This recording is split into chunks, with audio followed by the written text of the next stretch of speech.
네, 안녕하세요. 예스맨입니다. 항상 구독과 좋아요는 저한테 힘이 많이 되고요. 소중한 시간을 쪼개서 광고 한 편씩이라도 끝까지 봐주시면 정말 깊이 감사드리겠습니다. 그리고 제 영상의 속도가 마음에 들지 않으신 분들은 영상 상단 또는 하단에 속도 조정기가 있으니 잘 참고하셨으면 좋겠습니다. 닉네임 김천재님께서 올려주셨던 만화 콘티가 있는데요. 요 내용 좀 본받을 게 있어가지고 가지고 와봤습니다. 그때 그냥 팔걸. 지금 팔면 곧 손해인데 마이너스 1.5% 라고 생각했을 때 그냥 팔걸. 마이너스 2.5% 라고 생각할 때 과감히 손절했어야 됐는데 마이너스 7.4% 라고 생각할 때 팔았었어야 했는데 마이너스 8.5%. 진짜 반등 잠깐 오면 팔아야 되겠다. 마이너스 12.7%. 매도 완료 라고 생각할 때 팔지 말고 그냥 둘걸 하고 반등이 나온 거죠. 지금 들어가기엔 너무 늦었겠지 라고 해서 반등이 한 번 더 나왔고, 라고 생각할 때 그냥 둘걸이라고 해서 반등이 한 번 시게 나왔죠.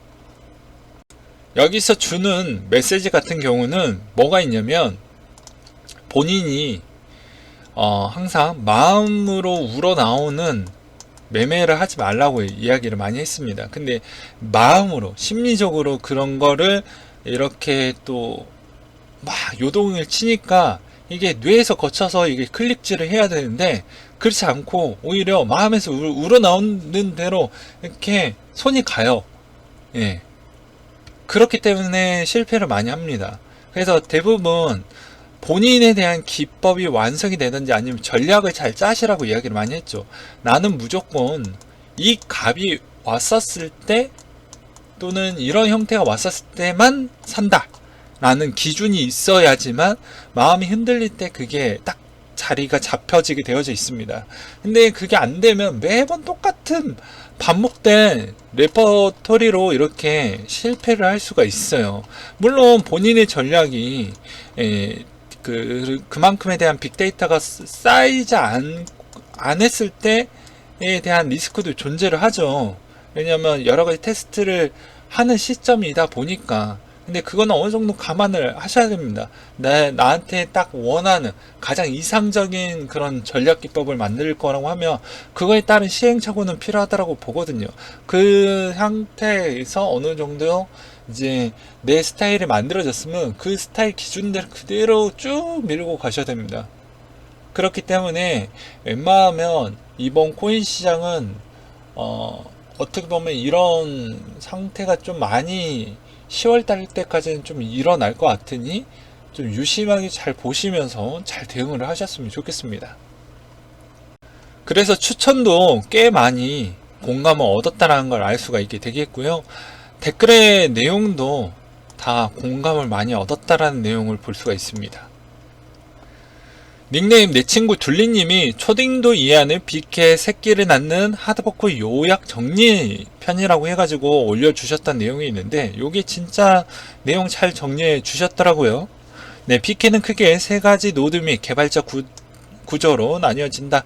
빅해 ABC 점유율 39%, 빅해 언리미티드 점유율 47%, 그리고 로저버가 갖고 있는 점유율 10% 정도가 되는데, 개발자가 많은 그룹은 ABC고 주로 빅해 개발은 여기서 다 한다라고 보면 된다. 근데 이놈의 더 이상 무급으로 일하는 것은 못하겠다라고 선언을 했고, 11월 15일 빅해 하드포크 날에 모든 채굴 수익이 8%를 ABC가 가져가는 포크를 실행한다라고 공표를 했다. 그래서 언리미티드 비트코인 캐시 노드는 하루아침에 난리가 났고, 하드포커가 되면 채굴 수익의 8%를 ABC한테 꼬박꼬박 상납을 해야 되는 실정이다. 그러다 보니까 ABC와 언리미티드 비트코인 캐시 파벌이 나뉘어진 상황이 발생이 되는데, ABC의 지지자 양 하이포는 8%를 주는 하드포크를 수용 안 할 시 비트코인 캣을 만들어 분리하겠다고 선포를 했으며, 언리미티드와 로저버 진영은 그래 잘가 무료 에어드랍 코인 감사하다 이러한 상황이다. 지금 둘 사이에는 한치도 양보 없는 팽팽한 상황이고, 그러나 변수가 생긴다. 빅해 채굴 1일 바이낸스로부터 엔투풀, OK 등 상위 채굴자들의 채굴 노드에 비트코인 캐시 N을 각인하여 로저보 진영을 지지한다고 선언을 했기 때문이다. 이건 당연한 거다. 채굴자 입장에서 채굴 수익의 8%를 개발자 집단에 상납할 이유가 없기 때문이다. 그 후 빠르게 ABC 프로그램 이탈자가 지속 증가해서 언리미티드 쪽으로 붙고 있는 상황이고 체인 분리를 피할 수 없을 것으로 보이며 ABC 진영에서 이탈 현상은 계속 진행될 것 같다. 이번 싸움은 개발자 대 개발자 싸움이 아닌 개발자와 채굴자의 싸움이라고 보면 되겠다. 라고 해가지고 아주 쉽게 설명을 하기도 했었죠. 그렇지만 이 내용대로 흘러갈 확률이 매우 높아요. 높긴 하지만 그래도 단 1%라도 개발자에 대한 처우 개선이 어느 정도 되면 이 사람들이 오히려 포크를 안 하고 그대로 갈 수 있는 가능성도 존재합니다. 이 1%가 매우 작지만 그래도 될 확률이 있잖아요. 1%라는 확률이. 그렇기 때문에 아직까지는 그냥 포크가 될 것이다 라는 쪽에 초점을 맞추는 것보다 현 상태는 자료에 대한 정보만 일단은 머릿속에 집어넣어 놓고 그 다음에 10월 중순에 가서 판단하셔도 늦진 않는다 라고 설명을 드리고 싶습니다. 그리고 10월 중순이 되면 거의 이제 포크에 가까워지는 시점이기 때문에 결정을 해야 되는 시점입니다. 그러면 거의 이제 그 이후 때부터 거의 뭐 변동이나 뭐 중간에 이 형태에서 바뀌거나 그런 거는 거의 없다라고 볼 수가 있거든요. 그러니까 그런 측면을 좀 보셨으면 좋겠습니다. 또한 이 내용을 보면서 어떤 생각이 들었냐면요. 비트코인 캐시의 하드 포크가 오히려 로저버처럼 안 좋게 이야기를 하면 무료 에어드랍 코인 감사 이런 형태가 더 맞을 수도 있거든요. 왜 그러냐면 SV와 ABC 때처럼 그렇게 걱정할 필요성은 없다라고 봅니다. 그 이유는 여기에선 채굴풀 싸움이 있었기 때문에 그만큼에 대한 시장에 영향을 줄 수가 있었거든요. 그리고 그때 당시에 BK에 대한 시총 순위도 상당히 높았고요. 네, 그런 형태였고 이번 같은 경우에는 그 정도에 대한 영향력은 안 줄 것으로 보여집니다. 그리고 하드포크 하기 전에는 BK가 올라갈 확률이 훨씬 높다고 보거든요. 왜냐하면 포크로 나오는 코인을 또 가져갈 수가 있고 이번 사태로 인해서 그렇게 큰 영향이 아닌 그런 사태이기 때문에 오히려 받으려고 하시는 분들이 꽤 있을 것이다 라는 쪽으로 저는 포인트를 두고 있는 실정입니다. 2020년 업비트 상장 목록 정리된 자료가 공개가 되었는데요. 네, 닉네임 60으로 시작 바모스라고 해주셨던 분이 정리를 해주셨습니다. 업비트 오랜만에 소액으로 시작하면서 상장 요일 궁금해서 정리를 해봤다. 9월 22일부터 오늘까지 원화 상장 12개, 비트코인 마켓에 33개를 넣어놨고 8월에는 상장을 많이 했고 그리고 원화 같은 날 상장된 건 7월 23일 카바뿐이다. 요일로 보면 월요일 4개, 화요일 16개, 수요일 4개, 목요일 13개, 금요일 8개 형태인데 제로섬 게임이지만 코로나로 요즘 힘든 많은 분들 입장하셨으면 좋겠다. 다들 일잘하시는 하루 보내시길 바랍니다. 라고 되어져 있는데요. 이게 되게 재밌어요. 화목만 유독 많이 상장을 시켰습니다. 왜냐 월요일 날은 월요일 병이라고 해가지고 거기에 있고 금요일 같은 경우에는 상장을 했음에도 불구하고 약간 여러가지 문제점이 있으면 또 토요일날 출근을 해야 되잖아요. 그리고 갑자기 또 퇴근했는데 다시 출근하고 싶지 않으니까 화목으로 좀 하는 것 같습니다. 예, 그래서 화목이 제일 많았다.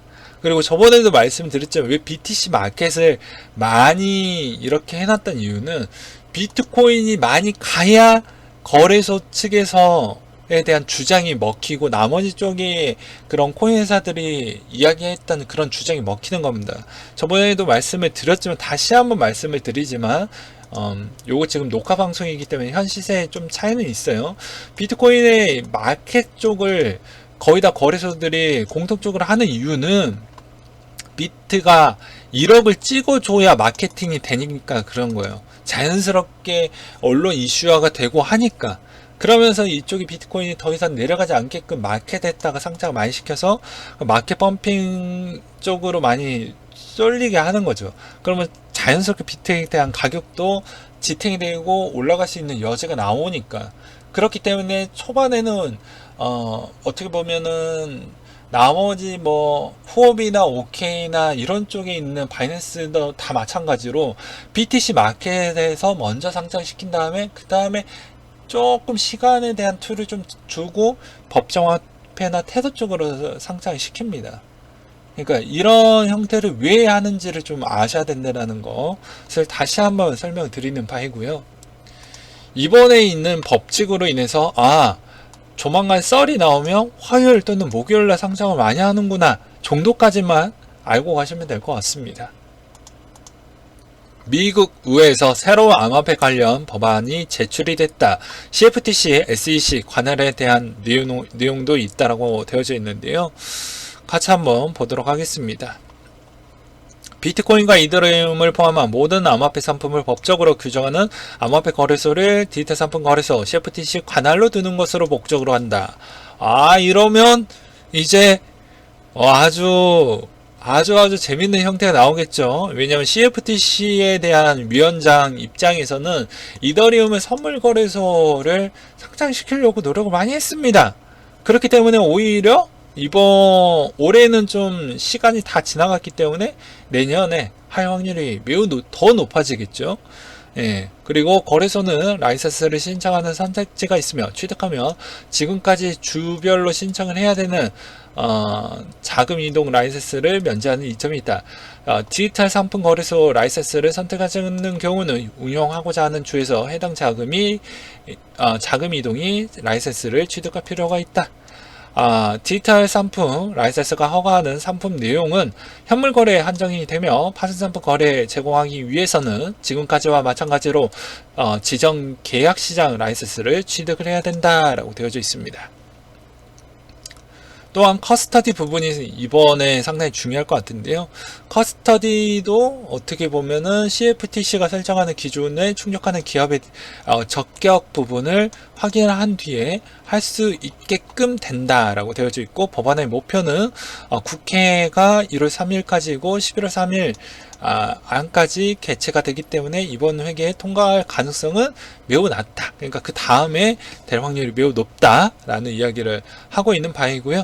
또한 암호화폐 ICO 판매에 대한 규정한 증권분명법에 암호화폐 옹호파로 알려진 통에모가 의원이 이 내용을 또 제출하게 되어 있다고 합니다. 그렇기 때문에 현 내용 측면을 보게 되면 나쁘지 않는다라고 볼 수가 있게 되겠어요. 만약에 이 법안이 그대로만 된다라고 하면 상당히 좋을 것 같습니다. 그래서 내년에 이 내용이 통과가 되는지 일단 좀 지켜보도록 하시죠. 암호화폐 자산 운영사 판소라가 5천만 달러 규모의 디파이 토큰 헤지펀드 조성 계획을 밝혔다고 하는데요. 그는 최근 디파이 토큰 가격이 최근 가파른 조정을 겪은 바 우리는 시장 초기에는 변동성이 볼 것으로 예상한다며 커다란 잠재력이 있지만 앞으로 나아가는 과정에서 불가피하게 후퇴를 겪게 될 것이라고 덧붙이기도 했습니다. 케이만 아일랜드 기반의 판소라 헤지펀드는 11월 2일 거래를 시작할 예정이며 탈중앙화 자동 거래소보다는 규모가 크고 중앙화 거래소에 상장된 토큰들 위주로 매입할 방침이라고 밝히기도 했습니다. 근데 좀 아쉬운 거는 왜 헤지펀드로 나오는 것보다 롱펀드 나오면 안 될까요? 롱펀드가 있습니다 원래. 근데 항상 보면 한국계 시장에 들어오는 쪽 항상 헤지펀드 이게 좀 아쉽다고 봐요. 그러니까 비트코인도 오히려 정말 좋게 본다라고 하면 롱펀드가 좀 들어왔으면 좋겠다라는 생각은 들긴 해요. 러시아 국가 최우선 지원 기술에 블록체인을 포함시켰다라고 했는데요.